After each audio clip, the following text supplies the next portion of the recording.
all those things that it deposited in her.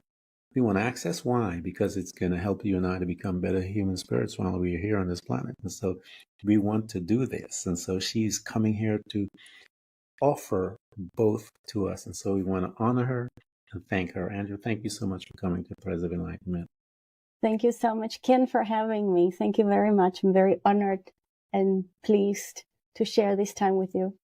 It is an honor to be here. This is the first question that I usually throw at the person when they show up, and I didn't want to tell you anything about it because I can't wait, because I love how you introduce yourself to come on here. So I just love it. My question to you is, how do you serve mankind? I am serving mankind by allowing, or rather facilitating, the people to understand how their conscious and subconscious mind works. For those who are most skeptical, I do it from a more science-backed aspect through hypnotherapy. And for those who are most into the spiritual part, I also do it through spirituality. Because for me, spirituality is not just what some people consider woo-woo. For me, spirituality is what we do every day, how we move about our lives and the things that we do to ourselves and to others. For me, spirit is our essence, everything that we do, everything that we are.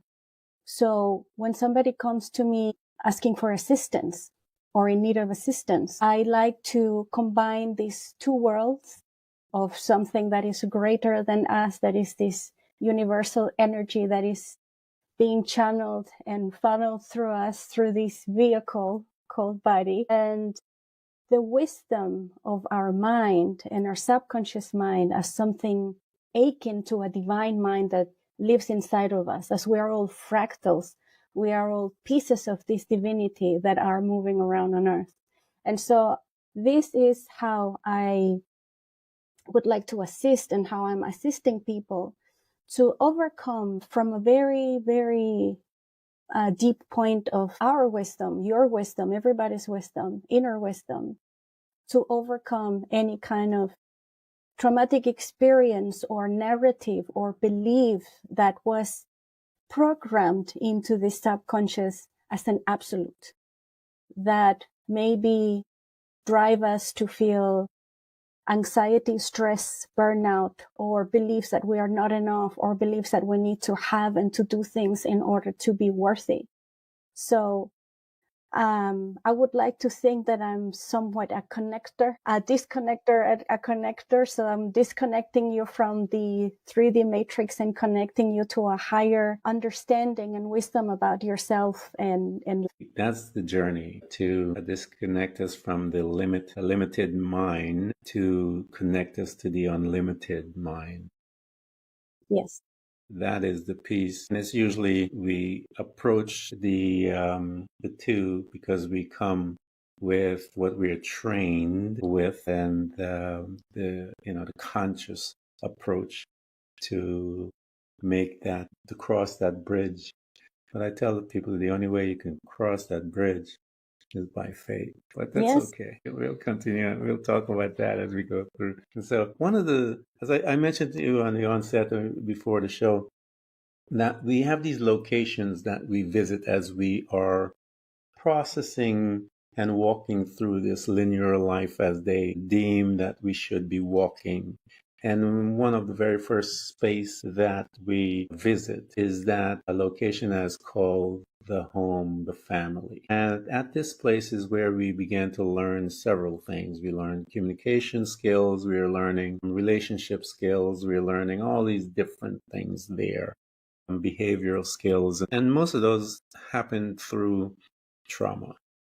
The introduction of trauma will happen here as well.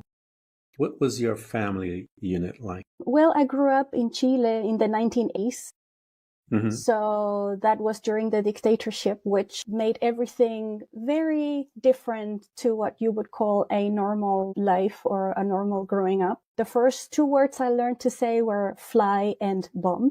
I know. And my father was a person that needed to work. long, long hours. And my mom was a person that basically was what you would call a textbook narcissist. And for a young girl growing up with all the circumstances, it wasn't easy, but at the same time, the resilience of a child is something that is otherworldly, because kids are still very much connected to a source of strength and to a source of wisdom that I believe it has very much to do with the brain waves that our brains are working from the time before we're born until we're around 7 to 12 years old. So that obviously created a lot of trauma.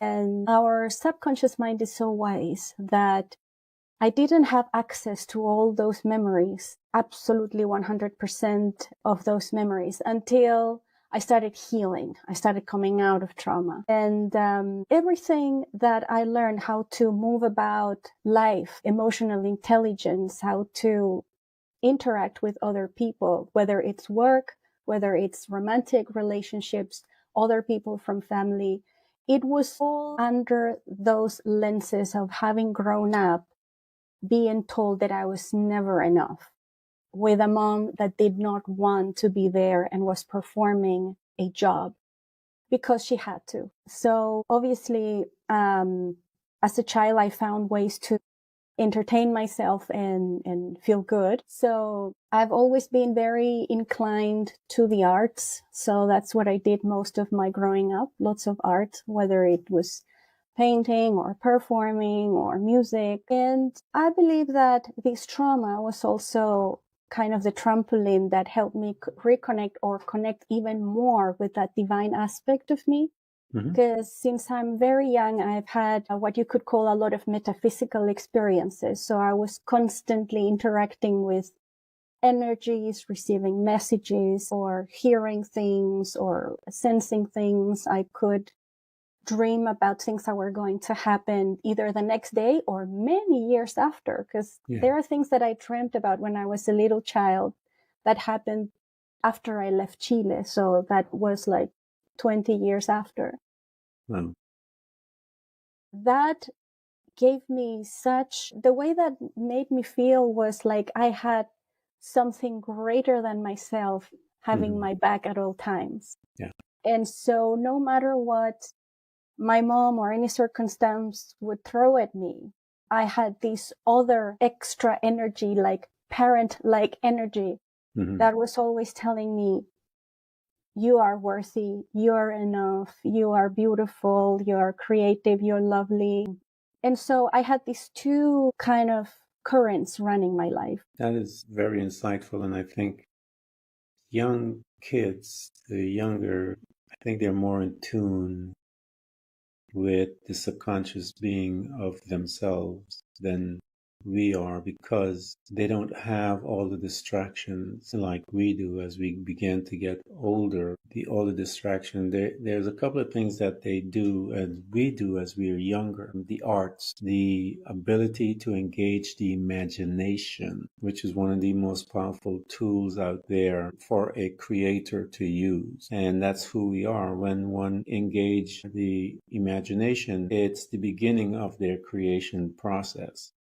And I use this example because, again, I grew up in the church, and I usually revert back to some of those stories that I read in the Bible when it tells us that, and God said, let's make man in our image and stuff like that and create this earth form.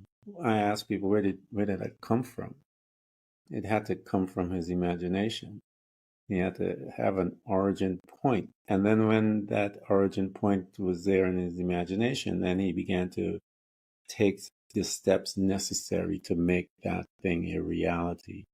And so here's these kids, you and I, and so they're imagining, they'll talk to imaginary friends, as they say, not recognizing the adults, not recognizing that maybe those are angels or these of the other worlds that those kids are seeing and looking just like anything else and just like they see mom and dad, because any um, those entities are moving all around us. They're just moving at a different frequency.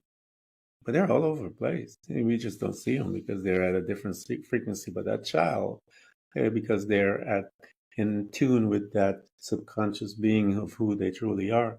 Maybe seeing them plain as day, talking to them, and we've heard stories of that. And so here you are, they're watching and they got your back and they're whispering to you and you are receiving dreams and communication and you're learning to trust the other side more so than the natural side, because in the natural world, they're telling you how you're no good. So as this young girl is growing up now, she's getting older and she's heading towards, let's say, into high school and those places. How was she relating to the outside world, the other people, the ones that she can touch and feel? What was her relationship like? Because we know what mom was instilling her, and we also know what the spiritual realm was instilling in her. How were you managing yourself with those worlds as a young woman? It was really awkward growing up, becoming a teenager, because our frontal lobes gets more developed, so we are more behavior inclined. Mm-hmm. And as we are this forming human and adolescent, we are short of a few skills and experience in the 3D world, like I would like to call it. And interacting with other people from a loving standpoint was very difficult. It was very difficult for me to trust anyone because my primary caretaker was not to be trusted. She was not reliable. She was unpredictable. So I learned to read people really well. I learned to adapt to people really well. And I learned to push my true self down and hide it, and what you would call masking really well, in order to survive, in order to move about the world, in order to not be bothered at school, in order to not be bothered on the street, in order not to get unpleasant comments from anybody, because you develop this sensitivity to the smallest of nuances in the language of the person you have in front of you, or the micro expressions, because you grew up in this constant state of hypervigilance. So it was extremely tiring. Only recently